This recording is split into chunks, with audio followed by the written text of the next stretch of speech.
Bonjour, aujourd'hui nous recevons sur le plateau de Regard d'Expert Antoine Cochet qui est associé au cabinet Exco et qui va nous parler du prélèvement à la source.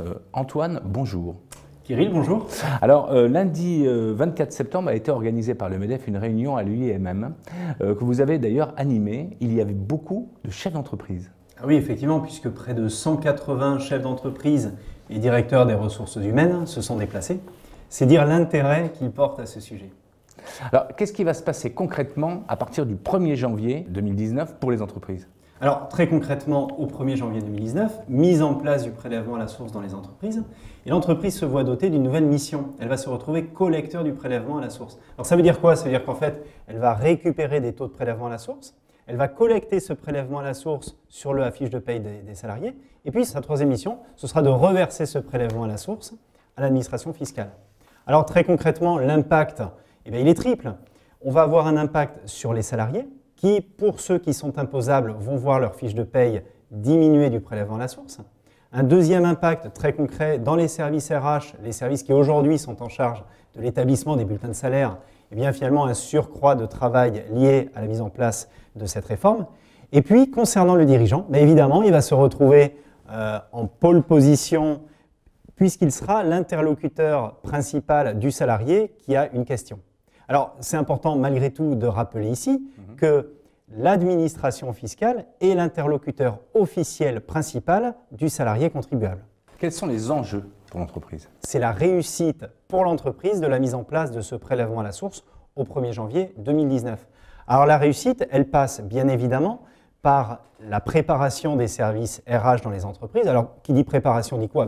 Évidemment, formation des collaborateurs, évidemment, être sûr que son logiciel de gestion de la paye est efficient, et puis vérifier dans cette période que les informations qui arrivent de l'administration fiscale, et puis derrière la possibilité de reversement de l'impôt, est efficace également. La réussite aussi, elle passe par la communication et l'information des salariés. Ça, c'est un point essentiel pour l'entreprise, c'est de préparer ses salariés, c'est de communiquer, c'est de ne pas hésiter finalement peut-être à nommer un référent prélèvement à la source qui sera en mesure de répondre aux questions des salariés dans l'entreprise.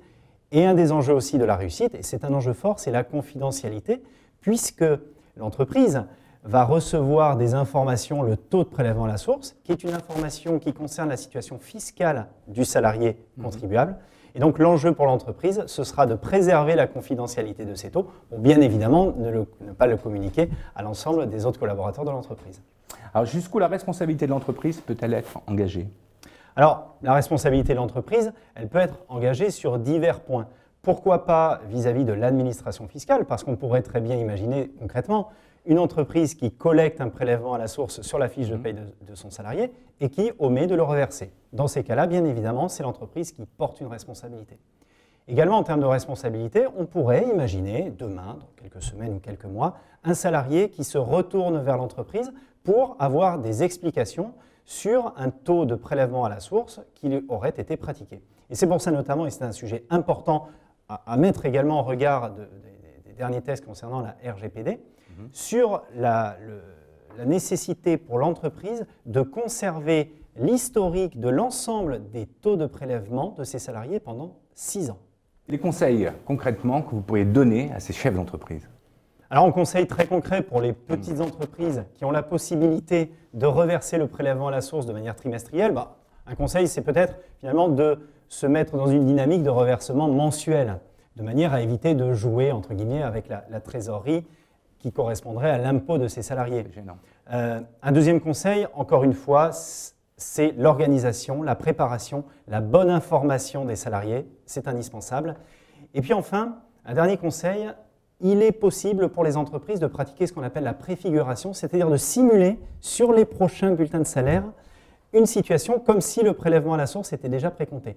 Et ça va permettre aux chefs d'entreprise, pourquoi pas, de d'ores et déjà identifier des situations sur lesquelles on pourrait imaginer un salarié a un taux de prélèvement important et donc peut-être d'ores et déjà désamorcer une tension sociale à venir. On va faire question vrai, faux. Donc je suis employeur de moins de 20 salariés, je ne suis plus concerné. Alors c'est faux.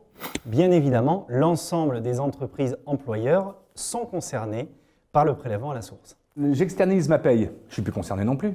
Alors encore une fois, c'est faux.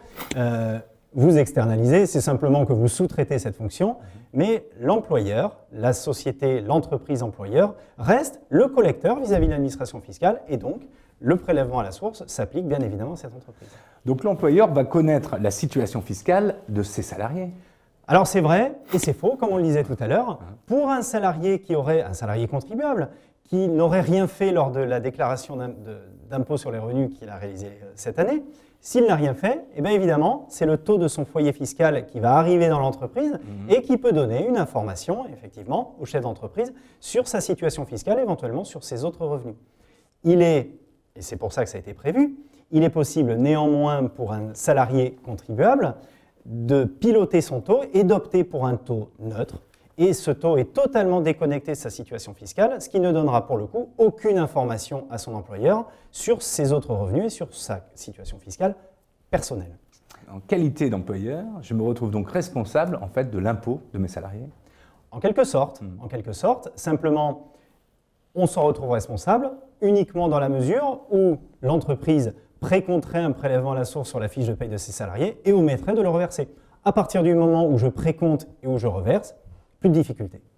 En conclusion, sur le prélèvement à la source, qu'est-ce qu'on peut dire?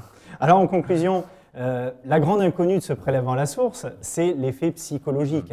Qu'est-ce qui va se passer en janvier 2019 quand les salariés imposables vont voir une diminution de leur net à payer? Aujourd'hui, c'est une des grandes questions que se pose l'ensemble du gouvernement et puis aussi l'ensemble des entreprises, puisque ça peut faire naître, comme je disais tout à l'heure, des tensions sociales. Également, un impact qui peut se présenter, c'est l'effet macroéconomique. Quel impact cela va avoir sur la consommation des ménages ou même sur le moral des Français? La conclusion générale, c'est il nous reste 3 mois, anticipons, informons et préparons-nous et tout se passera bien. Gouverner, c'est prévoir. Exactement. Merci beaucoup Antoine Cochet.